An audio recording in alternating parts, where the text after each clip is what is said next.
el encuentro con Cristo, lo que significa el conocer a Cristo, es reconocer que el ser humano, instituciones sobre la tierra, gobiernos, reyes, imperios, escuelas, iglesias, pastores, padres, hijos, abuelos, todos tenemos autoridad limitada. Venir a Cristo es reconocer que solamente Él tiene autoridad suprema. Eso es lo que significa.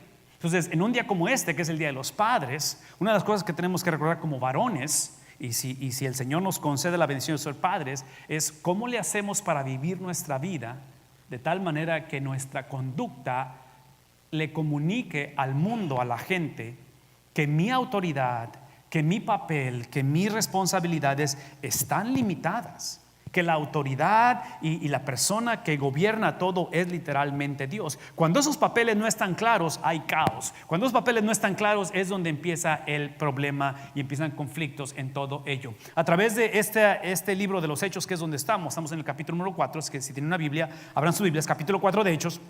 Es que estamos en una encrucijada, porque otra vez en la película es la historia de esta conversión, de esta familia, de estos hombres, de esta relación entre padre e hijo y todo ello, pero esa conversión o esos distintivos de autoridad suprema, autoridad limitada, es ilustrada a través de la persona de Cristo. Porque si algo Cristo hace sobre la faz de la tierra es que Él vive su vida a través de esa obediencia al Padre, donde Él, en todo lo que Él hace, Él muestra que la autoridad suprema no es Él, es el Padre.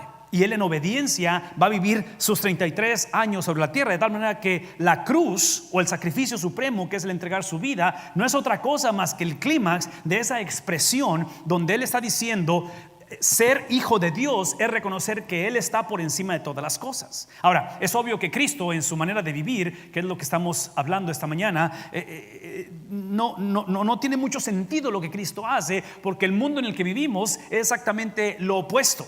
El mundo en que vivimos, si queremos una cultura o vivimos en una cultura donde lo que queremos es estar en control, donde lo que queremos es que nadie nos diga exactamente qué hacer, y si somos honestos como varones, es una de las cosas que batallamos la mayoría de nosotros. La mayoría batallamos en que nos digan, ¿sí? No nos gusta, vivimos en una cultura inclusive donde hay un movimiento grande que sigue creciendo, es el movimiento feminista, donde la mujer se opone a que se le diga también que, en fin, ustedes saben de qué estoy hablando. Es un concepto difícil, porque como nación, por ejemplo, pónganse a pensar, como nación, cuando legalizamos cosas como el aborto, cuando legalizamos cosas como el suicidio asistido, ese tipo de situación y otra cosa que legalizamos, todo eso es el producto de hombres, de mujeres, de naciones que en un momento dado tomamos decisiones como si nosotros estuviéramos en control o tuviéramos autoridad suprema. Inclusive dentro de ¿qué? 2 semanas, semana y media, México está llevando a cabo sus elecciones. Entonces, ¿cómo le hacemos como nación? ¿Cómo oramos como nación? ¿Cómo votamos como ciudadanos para que las decisiones que se toman a nivel gobierno, a nivel empresa, a nivel familia, sean decisiones que sean modeladas bajo la autoridad suprema que es de Dios y la autoridad limitada que es del gobierno, la familia, el padre, los hijos, la abuela y todo ello? En la iglesia del primer siglo estaban en esa condición. La historia básicamente inició hace algunas semanas, capítulo 3 de Hechos, que es donde Pedro y Juan van al templo a orar y se encuentran con un paralítico. Está sentado ahí a la entrada del templo y él pide limosna, que lo hacía todo el tiempo, y en su momento de estar pidiendo esa ayuda, Pedro y Pablo básicamente dicen: nosotros tenemos autoridad limitada, pero conocemos al que tiene autoridad suprema. Entonces no tenemos riquezas, no tenemos ganancias para darte, pero lo que tenemos, que es la autoridad suprema, te la entregamos. ¿Y qué dicen ellos? En el nombre de Jesús, ponte de pie. ¿Y el paralítico qué hace? Literalmente se pone de pie. Dijimos hace algunas semanas que en esa experiencia de la sanidad del paralítico es en ese momento en el cual la gente se alborota, los medios sociales, se va todo viral, decimos, y empieza la gente a preguntar, y los discípulos, aprovechando la curiosidad de la gente, ¿qué es lo que hacen? Presentan el mensaje, no de la autoridad de ellos, pero la autoridad de ¿quién? Del resucitado. Y literalmente, si van del 3 al 4, capítulos, literalmente 5,000 personas vienen al evangelio a través de esa experiencia sencilla, donde toman la autoridad limitada de ellos, porque a través de ellos es la sanidad, y eso afirma o confirma que ellos son los apóstoles, que son la autoridad de Dios, pero autoridad limitada. Interviene la autoridad suprema, que es la autoridad de Dios de sanar, y sana a este hombre, Presentan el mensaje, 5,000 personas se convierten y en ese momento, capítulo 4, en ese momento es cuando cierto grupo de hombres, que el problema de ellos siempre fue que ellos pensaron que ellos tenían autoridad suprema, lo cual son los líderes religiosos, los sacerdotes, los escribas, se acercan a Pedro y a Juan, después de que hay 5,000 conversiones, y les preguntan: ¿bajo qué autoridad están haciendo ustedes esto? ¿Recuerdan la historia? Ahora, ya era tarde en el día, ya estaba avanzado el día, y mientras son peras y son manzanas, era alboroto, 5,000 personas, literalmente es un avivamiento lo que está sucediendo, ¿verdad? En ese momento lo que hacen, ese es el principio del capítulo 4, los meten a la cárcel. Entonces, esa noche, entre que sanan al paralítico y cuando van a ser enjuiciados en el capítulo 4, al siguiente día los sacan de la cárcel, los ponen en un tribunal, y literalmente lo que implica es un semicírculo donde se sientan estos doctores de la ley, estos religiosos, estos que pensaban que tenían autoridad suprema, y van a cuestionar a estos dos hombres, Pedro y Juan, y van a decir bajo qué autoridad hacen esto. Y ahí es donde entramos en el versículo número 8, y esa es la manera en que se van a conducir ellos. Pedro, ¿qué es lo que pasa con Pedro después de todo lo que les acabo de decir? ¿Qué es lo que pasa con Pedro? Pedro está haciendo ¿qué? Lleno del Espíritu Santo. En otras palabras, todo varón, toda persona que aprende a distinguir entre autoridad suprema y autoridad limitada, observen la ironía de esto. Entre más vivimos bajo la sujeción de Dios, más encontramos o conocemos la llenura de su Espíritu. ¿Sí ven que parece contraproducente esto? Muchas veces pensamos que es lo opuesto. Muchas veces pensamos que si yo tengo el Espíritu, soy cristiano, y si yo oro, y si yo leo la Biblia, y si yo dejo de hacer esto y esto, y me porto bien, es para yo estar en control de las cosas. Lo que implica aquí es que en todo esto que estamos narrando, toda esta narrativa, todos estos milagros, prodigios, 5,000 personas se convierten, la gente es sanada, encontramos la llenura no de Pedro, no de Juan, encontramos la llenura de ¿quién? Encontramos el control de ¿quién? No de ellos. Ellos estaban en la cárcel. En otras palabras, aparentemente, entre más eres usado por Dios, aparentemente más calamidades vienen a ti. ¿Será posible que es así esto? No lo sé. Quiero que pensemos, o sea, eso está un poquito confuso hasta cierta manera. El punto es de que está lleno del Espíritu Santo y Él le responde a ¿quién? A los gobernantes, a los ancianos, a los líderes de los religiosos, y eso es lo que quiero que entendamos. Es interesante ver que este tema de la llenura del Espíritu Santo o la doctrina del Espíritu Santo es una de las más confusas, es una de las más abusadas en la historia. ¿Por qué? Porque observen esto: cuando la persona es sellada por el Espíritu, no llenada o no llena, pero sellada, eso implica cuando es salva la persona. Cuando es salva, es que la perspectiva de la persona cambia con respecto a la vida. Ahora, cuando digo que la perspectiva cambia, no estoy implicando que la perspectiva mejora. No es que antes tenía ciertos vicios, tenía ciertas costumbres y ahora es un mejor ciudadano, es una mejor persona. Todo es importante, pero cuando decimos que la perspectiva de la vida cambia, es que no es la perspectiva mía, es la perspectiva de ¿quién? De Cristo. ¿Sí ven lo que está sucediendo? En otras palabras, imagínense el alboroto, 5,000 personas se convierten, los líderes están cuestionándolos a ellos, los encarcelan, los sacan, los enjuician, y todo lo que tienen que decir, esto es interesante. Todo lo que hacen Pedro y Juan es literalmente mostrarles a ellos que ellos no son responsables, ni es el poder de ellos que pudieron parar a este hombre y sanarlo. Que literalmente la autoridad está puesta en ¿quién? Ese es el punto, de que cuando el hombre adopta la perspectiva de Cristo, cuando somos sellados por su Espíritu, eso implica que Cristo está dispuesto a ser el aval de nuestras vidas. ¿Saben lo que es el aval? Cosigner. Él está dispuesto a hacer ello, de tal manera que la perspectiva de la vida cambia. Pero cuando leemos este versículo 8, que son llenos del Espíritu Santo, no es que tienen una perspectiva diferente, es que ahora navegan la vida diferente. Por favor, escuchen esto.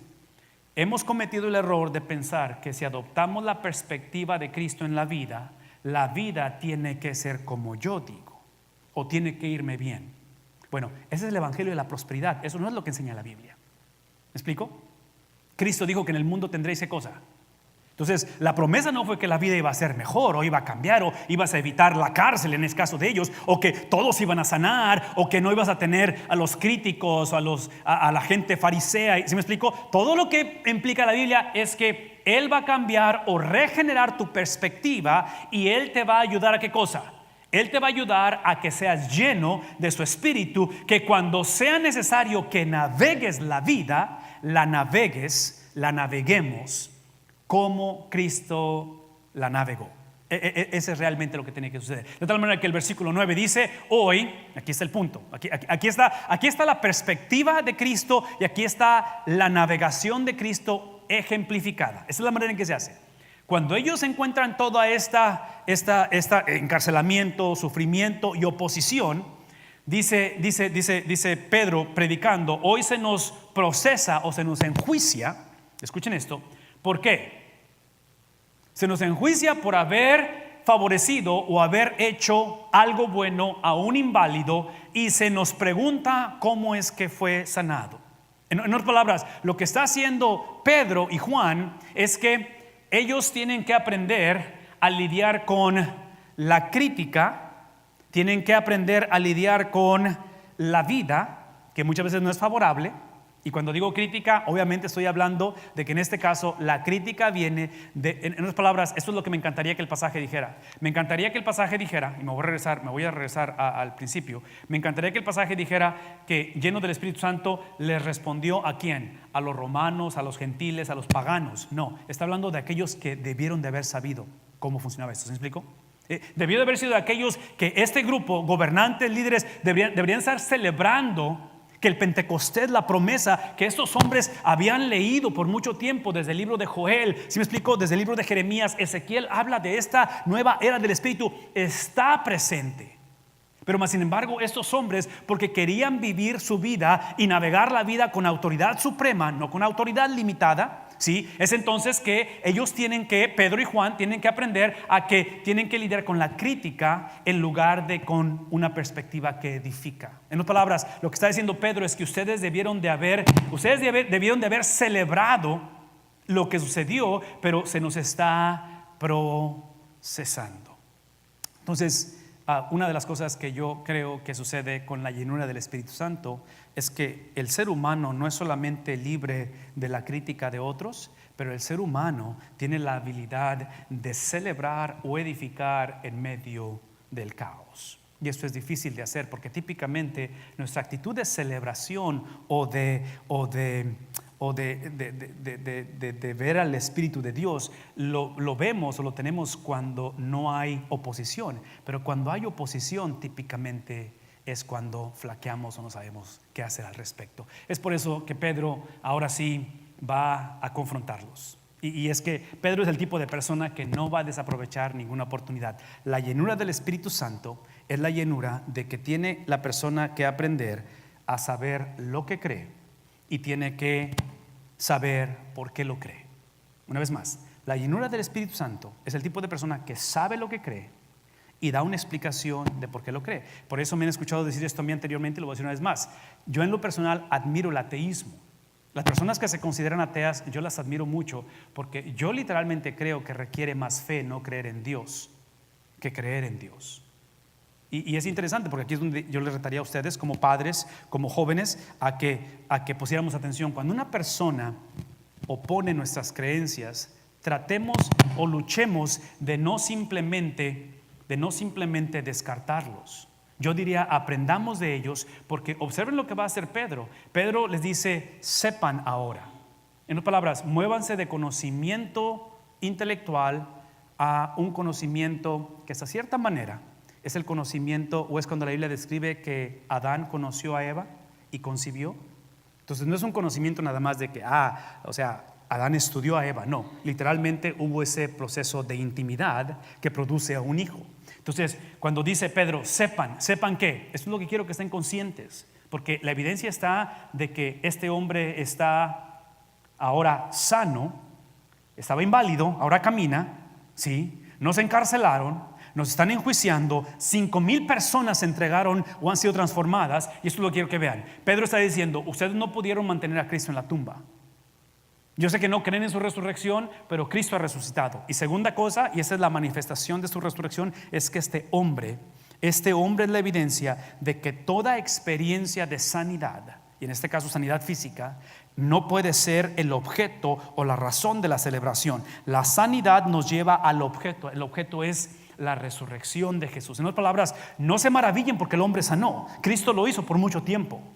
Y Cristo sanó a través del poder de Dios. El poder de Dios está entre nosotros, pero el poder de Dios, el poder de su Espíritu, el poder de lo sobrenatural es con el propósito que siempre ha existido. Es para llevarnos a ¿quién? No al poder. Es para llevarnos a ¿quién? A Dios, que da el poder. ¿Sí me explico? En otras palabras, dejen de maravillarse del poder de Dios. El poder de Dios solamente tiene sentido. La obra de Dios, el cumplimiento de las cosas de Dios tiene sentido siempre y cuando nos lleve a Dios. Y en el caso de ustedes, aparentemente cuando Pedro dice sepan, ¿qué está implicando? ¿Qué es lo opuesto de saber? Ignorancia. En otras palabras, ustedes han visto manifestación tras manifestación. A Cristo le pidieron las señales de Jonás. ¿Recuerdan eso? En otras palabras, ellos estaban enamorados con las manifestaciones de Dios en lugar de enamorarse de ¿quién? De Dios. Entonces la ignorancia del hombre es que el hombre, en otras palabras, empieza a ver a Dios como aún en inglés usamos la palabra cosmic butler. La palabra butler es de un sirviente. Entonces Dios no es un sirviente de tal manera que Él dice no pueden ni mantener a Cristo en la tumba ni pueden negar la sanidad de este hombre. Por lo tanto, dice Él, sepan pues todos ustedes y el pueblo de Israel que este hombre está aquí delante de ustedes, está sano, ha sanado. ¿Gracias a qué cosa? No a nuestro poder, porque el poder está ¿qué cosa?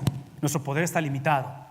Pero el poder de Dios es ¿qué es? Es supremo. Entonces eso sucedió por el nombre. Y cuando decimos el nombre, una vez más, cuando decimos el nombre, escuchen esto, cuando decimos el nombre implica el carácter, la esencia. ¿Me explico? Implica quién es o quién fue este hombre por 33 años. Cómo vivió, cómo pensó, cómo sintió, cómo actuó. En otras palabras, lo que está diciendo es esto, es de que este hombre ha sido sanado porque nuestras vidas, Pedro y Juan, han sido investidas con el poder del Espíritu Santo. Hemos sido no solamente sellados, pero llenados de su Espíritu Santo, de tal manera que nuestras vidas, vean esto, nuestras vidas se han alineado al carácter de Cristo, al estilo de vida de Cristo, al pensar de Cristo, de tal manera que la razón que este hombre ha sanado es por el carácter de Cristo, de Jesús de Nazaret. Por lo tanto, eso lo quiero que vean, de que lo único que hicieron Pedro y Juan, eso es lo único que hicieron Pedro y Juan. Ellos no crearon la actividad de Dios. Ellos simplemente, ¿qué es lo que hicieron?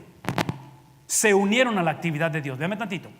Esto es extremadamente importante porque si ustedes y yo hubiéramos estado encarcelados la noche anterior por predicar el evangelio, obviamente que no hubiéramos pensado que Dios está actuando. Hubiéramos dicho, ¿dónde está Dios? ¿Sí me explico? Hubiéramos cuestionado la existencia de Dios. Hubiéramos cuestionado que realmente este llamado ha sido simplemente algo ficticio, no algo genuino. De tal manera que lo que hicieron Pedro y lo que hicieron Juan es unirse, y ese es el trabajo del padre en el hogar. El padre se une a la actividad de Dios independientemente que esté sucediendo. Y no estoy diciendo que Dios está de acuerdo con todo lo que pasa. Todo lo que estoy diciendo es que si Dios tiene autoridad suprema, eso implica que cuando la tragedia sucede, cuando lo inconcebible sucede, eso implica que Dios tiene el poder de usar lo corrupto, lo sucio, el pecado en que vivimos. ¿Sí me explico? Sin que esté de acuerdo con él. En otras palabras, parte de la autoridad de Dios es que Dios le permite al hombre experimentar consecuencias de sus vidas, de tal manera que se unen a la actividad de Dios, explican la actividad de Dios. El padre tiene la obligación, la responsabilidad de ver a Dios en el caos del hogar, y el padre tiene que ver cada experiencia difícil, buena, como la quieran ver, de rebeldía, de unidad, y dar una explicación, que la explicación sí reconozca que el punto no es la actividad. Y en este caso la actividad fue la sanidad del paralítico, que es importante y qué bueno que el hombre está sanado. Pero ¿qué es el punto? El punto es que la sanidad fue el vehículo para llevarlos ¿a quién? Para llevarlos a Dios. Y es el trabajo del padre. El padre ve la situación, el padre ve el caos, y en lugar de cuestionar quién es Dios, el Padre lleva y toma esa condición para llevarnos a la presencia de Dios. Observen cómo termina esto, de tal manera que es en el nombre de Jesús. Pero ustedes, ¿qué es lo que hicieron con él? ¿Y qué es lo que hizo Dios con él? Ustedes que tienen autoridad limitada, obviamente Lo crucificaron. Lo que ustedes no saben o no reconocieron es que lo que ustedes hicieron con su autoridad limitada es ser usados para el cumplimiento de la profecía. Entonces, la autoridad de ustedes limitada lo crucificó, pero la autoridad suprema de Dios, ¿qué es lo que hizo? Lo resucitó. Entonces, esta mañana muchos de nosotros estamos atravesando situaciones donde ciertas personas, o a lo mejor sea algo propio que hacemos nosotros u otros a nosotros, están haciendo algo que nos daña, que está haciendo algo que en un momento dado ha causado dolor. Pero ¿qué si la invitación esta mañana sería en que de autoridad limitada tengamos la oportunidad de ser investidos de su espíritu, llenos de su espíritu, que nos dé la habilidad de creer? Porque ese es el problema para muchos de nosotros. El problema de nosotros muchas de las veces es que como padres, como esposas, como hijos, les damos a las personas o los tratamos como si tuvieran ellos autoridad suprema. Como esposa toleramos cosas que el esposo hace que no deben de ser toleradas. ¿Sí me explico? En nuestro gobierno, nuestra cultura, vivimos en un mundo en el cual nuestro gobierno, que sigue crucificando el evangelio, ahora no simplemente nos está obligando o forzando a que aceptemos ciertas cosas que se están legalizando. El reto es que el gobierno hoy en día pide ¿qué cosa? No aceptación, pide celebración. ¿Sí me explico? Y si no lo celebras, entonces ¿qué eres? Eres un racista, eres un... ¿Sí me explico? Entonces el punto aquí es este. El punto es de que simplemente ellos están diciendo: ustedes tienen autoridad limitada, pero Dios tiene ¿qué cosa? Autoridad suprema. Y esa autoridad suprema en un día como esto simplemente es que esa autoridad suprema de Dios, su poder de resucitar a Cristo, es porque Dios afirmó. Véanme tantito por favor. Dios afirmó, porque ese es el problema de estos líderes religiosos. Aquí es donde aquí es donde tú lees este pasaje y dices: ok, Pedro, Juan, si yo soy su agente, si soy el que lo estoy promoviendo en su PR, decimos Public Relations, queremos que salga adelante el ministerio, es donde yo hubiera dicho: la noche anterior estuvieron en la cárcel, o sea, bájenle un poquito el mensaje, no sean tan agresivos. Pero ven lo que está diciendo: el momento en que Dios resucita a Jesús es porque Dios aprobó, Dios afirmó, Dios exaltó no la vida de Israel, pero la vida de ¿quién? ¿Sí? Y escuchen lo que estoy diciendo, porque esto implica que muchos de nosotros hemos cometido el error, porque así fuimos criados, es lo que de cierta manera por inercia pensamos, que cuando venimos a Dios es para que Dios nos exalte a nosotros. Si Dios nunca prometió exaltarnos a nosotros, ¿quién prometió exaltar? A su Hijo. ¿Me explico? Dios no prometió que Él iba a ser el aval o iba a endorsar nuestra manera de pensar. La manera de pensar, ¿qué tipo de manera de pensar iba a ensalzar Él? Las enseñanzas de Cristo. De tal manera, véanme tantito, que toda persona que abraza la vida de Cristo, toda persona que literalmente crea ese intercambio de mis enseñanzas, mi pensamiento, mi cultura, lo que me hicieron, mis sueños, lo que pienso, por lo que es la vida de Cristo, lo que Cristo dijo, lo que Cristo creyó, lo que Cristo hizo, y lo intercambiamos. Vean tantito, la muerte de Cristo no solamente se convierte expiatoria, en otras palabras, no es solamente para perdonar mis pecados. La muerte de Cristo ahora es para que yo me una a Él. ¿En qué? En sus sufrimientos. De tal manera que la cárcel de la noche anterior, ¿cómo la ves la cárcel, Pedro y Juan? Como un privilegio, porque 5,000 personas se convierten y vas a dar a la cárcel. ¿Cuántos nos hemos sentido de esa manera? Que entre más tratamos, más luchamos, más queremos, más pedimos, y la cosa va de mal en peor. Entonces observen que cuando la vida de Cristo es exaltada en mi vida, cuando las enseñanzas de Cristo son intercambiadas por mis enseñanzas, la muerte de Cristo no es solamente expiatoria. La muerte de Cristo es un privilegio unirme a ello. ¿Por qué? Porque solamente cuando me uno a la muerte de Cristo, es solamente ahí que puedo afirmar lo que Pedro afirma del libro de los Salmos. En el libro de los Salmos, el capítulo 118, versículo 22, Pedro les dice, en ese juicio, en esa experiencia, Pedro les recuerda algo que ellos sabían y les dice: Jesucristo es exactamente lo que el salmista decía cuando dice: es la piedra que desecharon. ¿Quién? La desecharon aquellos que pensaron que tenían autoridad suprema, ¿sí? Y que son los constructores, y que ha llegado a ser ¿qué cosa? En otras palabras, véame tantito, porque ayer estuve platicando con John y con Angélica Lizarazo, que están ahora en New Jersey, y sus niñas se fueron a Panamá.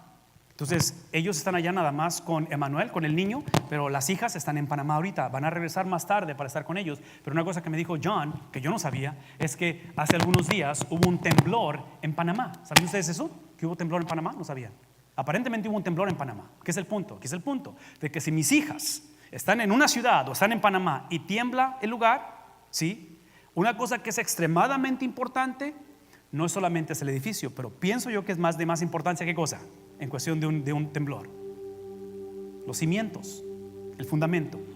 Entonces, en este caso, lo que está diciendo Pedro, le está recordando, es de que ustedes pensaron que el haber sido escogidos a través de Abraham, a través de Isaac, a través de Jacob, y se les dio el privilegio de ser los constructores, los edificadores, se enamoraron del edificio más que enamorarse del edificador. Se enamoraron más de la tarea que el que les dio la tarea. ¿Sí me explico? Se enamoraron más de su habilidad que tienen ustedes como edificadores, y en un momento dado tomaron lo que viene siendo este sistema sacrificial, y se enamoraron de que sus pecados eran perdonados en lugar de enamorarse de la santidad de Dios. En un momento dado tomaron la ley y se enamoraron tanto de la ley que en un momento dado crearon 617 leyes más, aparte de los 10 mandamientos, porque no querían violar la ley independientemente cuando estaban en enemistad con el dador de la ley. Y es ahí donde Pedro les recuerda: el punto de esto no es el edificio que están construyendo, es quién edifica el edificio. Entonces piensen en términos de familia. La familia es una institución que construimos, y a través del matrimonio, a través de la creencia en Jesús la construimos, y qué bueno que lo hacemos y tenemos que hacerlo. Pero ¿será posible que la familia, el matrimonio, los hijos, los nietos deben de ser el vehículo para llevarnos a quién? No al edificio, pero llevarnos a quién? A Dios, al edificador. Y tenemos esta mañana que reconocer que es ahí y solamente ahí que Cristo es la piedra angular y Él es el pináculo. Él es la piedra que sella la construcción, no solamente la base, pero sella, y la iglesia se convierte en piedras literalmente vivientes o vivas. Esta mañana la conversación termina con una confesión que es de suma importancia, y es donde quiero retar a cada uno de nuestros padres esta mañana como padres de familia. Es de que podamos hacer esta declaración que Pedro está haciendo, donde Pedro dice: por lo tanto, o concluyendo, de hecho, ese es el punto de la historia, es de que en ningún otro. ¿Qué está implicando? Esto es lo que está implicando, es de que ustedes, hablando a los líderes religiosos, ustedes han creado múltiples avenidas, múltiples maneras de poder alcanzar salvación. Esta es la realidad. Lo que han hecho ustedes es completamente en vano. Como padres de familia, el reto es que no lleguemos a esos días en los cuales, dice el libro de Eclesiastés, no encontramos en ellos ¿qué cosa? Contentamiento.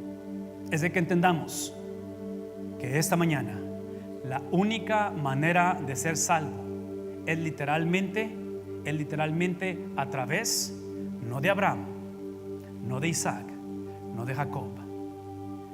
Se los dije anteriormente, nadie es salvo a través de la fe. Somos salvos a través de Cristo.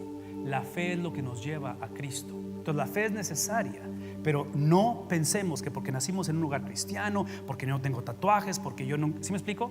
No pensemos que es por mis habilidades. Es literalmente el carácter, la obra, la persona, la mente, la actitud, los sentimientos de Cristo, que es lo que me salva. No es mi deseo de buscar a Cristo, no es mi anhelo de ser una mejor persona. Es literalmente Cristo y solamente Cristo. Por lo tanto, dice él, no hay otro nombre dado a los hombres mediante el cual podamos ser. ¿Qué cosa? Ahora recuerden esto.